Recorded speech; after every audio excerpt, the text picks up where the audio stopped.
pinilit kanilang sumuway o kaya magtambal sa Allah subhanahu wa ta'ala, ay wag mo silang sundin. Ngunit sabi ng Allah subhanahu wa ta'ala, وَسَاحِبْهُمَا فِي الدُّنْيَا مَعْرُوفًا. Ngunit alalayan nyo sila, samahan nyo sila sa mundong ito, ma'rufa ng maayos, dalisay na pamamaraan. وَاتَّبِعْ سَبِيلَ مَنْ أَنَابَ إِلَيْهِ ثُمَّ إِلَيَّ مَرْجِعُكُمْ فَأُنَبِّئُكُمْ بِمَا كُنْتُمْ تَعْمَلُونَ. So ito hong ayan na ito, tumutukoy sa mga musyrik na mga o kaya hindi mananampalataya na mga magulang, na kung saan binabawalan tayo ng Allah subhanahu wa ta'ala na sumunod sa kanila kapag tayo ay hinikayat o kaya pinilit sumamba o kaya magtambal sa Allah subhanahu wa ta'ala. Alhamdulillahi Rabbil Alamin. Alhamdulillahi alladhi akmalana dinah wa atamma ni'matah wa radiya lana islam dinah. واشهد ان لا اله الا الله وحده لا شريك له واشهد ان محمدا عبده ورسوله صلوات الله وسلامه عليه وعلى اله وصحبه اجمعين. قال الله سبحانه وتعالى: يا ايها الذين امنوا اتقوا الله حق تقاته ولا تموتن الا وانتم مسلمون. Wika ng Allah subhanahu wa ta'ala, o kayong mga mananampalataya, katakutan nyo ang Allah subhanahu wa ta'ala ng tunay na pagkatakot. At huwag nyong hahayaan na kayo ay datnan ng kamatayan, liban na lamang kayo ay mga Muslimun. Liban na lamang na kayo ay mga Muslimun. Wika rin ng Allah subhanahu wa ta'ala, inna ad-dina 'inda Allahi al-Islam.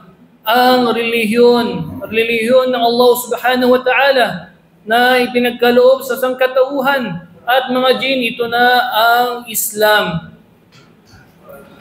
Wika rin ng Allah subhanahu wa ta'ala, wa man yabtaghi ghayra al-islami dinan falan yuqbala min. Sino man ang nagnanais relihiyon bukod sa Islam, katunayan at kailanman hindi tatanggapin ng Allah subhanahu wa ta'ala ang relihiyong yun, liban na lamang ang relihiyon ng Allah subhanahu wa ta'ala, relihiyon ng mga malaika, relihiyon ng mga propeta at mga sugo. Ito na ang Islam. Ang paksang napili ng ating khatib sa araw na ito na ho ang birrul walidain. Ang pagiging mabuti sa ating mga magulang.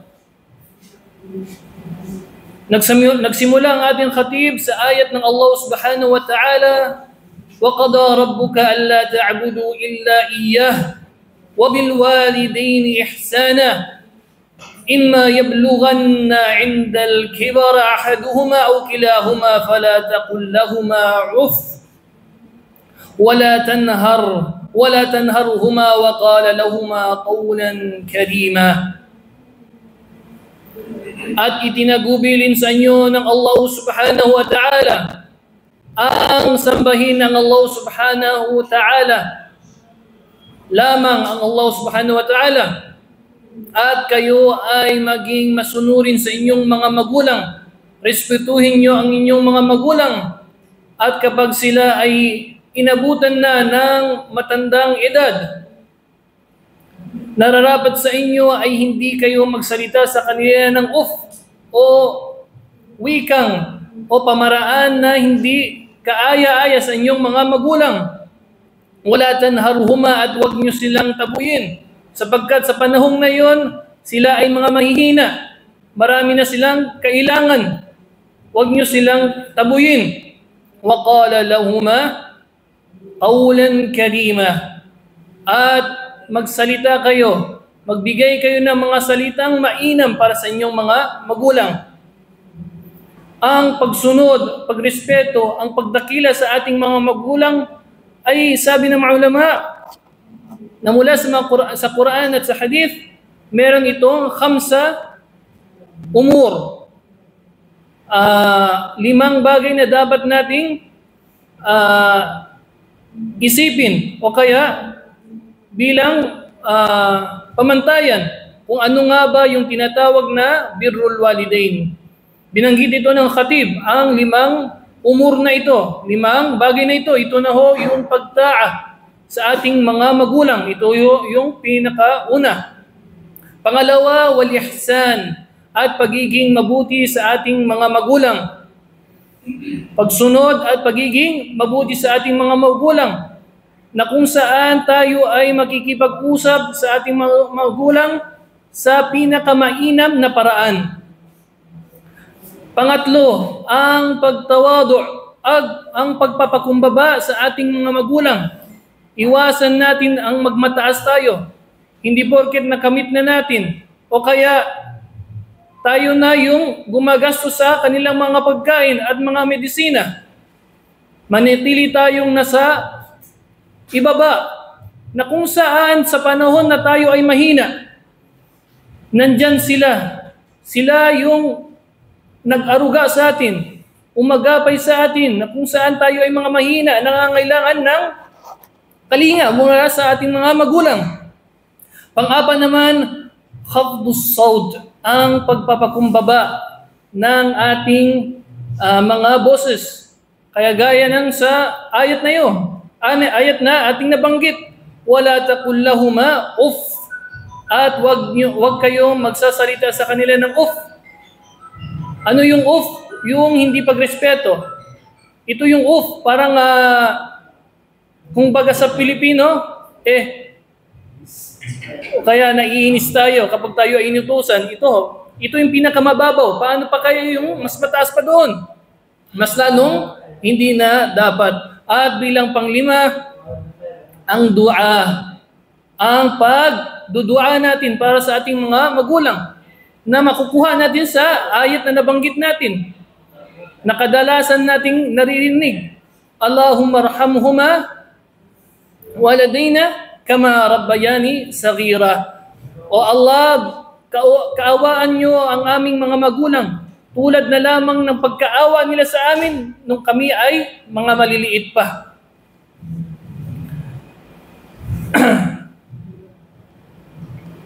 Sabi din ng Propeta Muhammad sallallahu alaihi wasallam,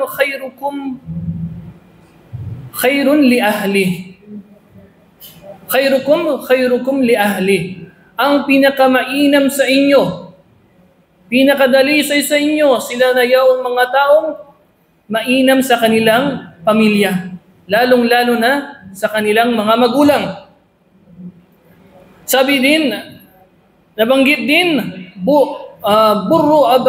burru abaakum.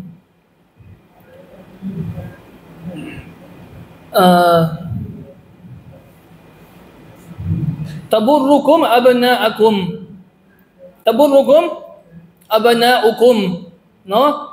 Kayo ay maging magalang sa inyong mga magulang.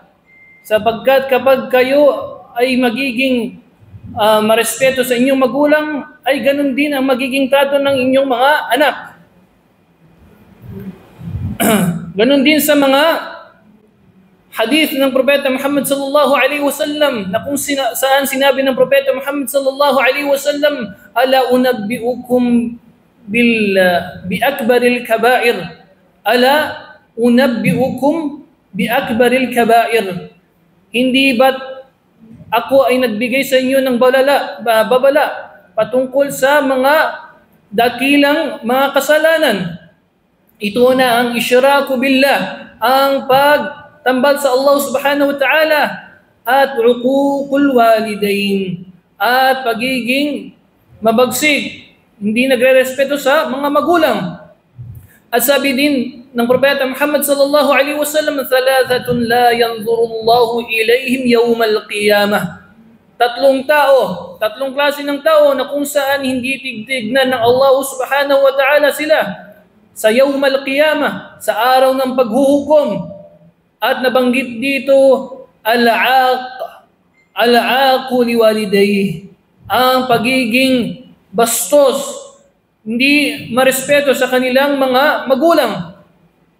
So itong mga nabanggit natin mula sa ayat ng Allah subhanahu wa ta'ala at sa ahadith ng Propeta Muhammad sallallahu alaihi wasallam, tinutukoy lamang, binibigyan lamang ng liwanag ang kahigtan ng ating mga magulang sa atin at hindi nararapat sa atin ay ang bastusin sila. Bagkus ating dakilain ang ating mga magulang. Ito ang aral ng Islam. Ito ang turo ng Propeta Muhammad sallallahu alaihi wasallam. Paano na lamang bilang panghuliho ang ayat ng Allah subhanahu wa ta'ala, wa in jahadaka ala an tushrika bi ma laysa laka bihi ilm fala tuti'huma. At kapag sila ay nagsumikap sa iyo upang ikaw ay mag-shirk sa Allah subhanahu wa ta'ala, tinutukoy dito ang mga magulang na kafir o kaya mga mushrik. No, sabi ng Allah subhanahu wa ta'ala, kapag pinilit kanilang sumuway o kaya magtambal sa Allah subhanahu wa ta'ala, ay wag mo silang sundin. Ngunit sabi ng Allah subhanahu wa ta'ala, wasahibhuma fid dunya ma'rufa. Ngunit alalayan nyo sila, samahan nyo sila sa mundong ito, ma'rufa, ng maayos, dalisay na pamamaraan. Wattabi' sabila man anaba ilay, thumma ilayya marji'ukum fa unabbi'ukum bima kuntum ta'malun.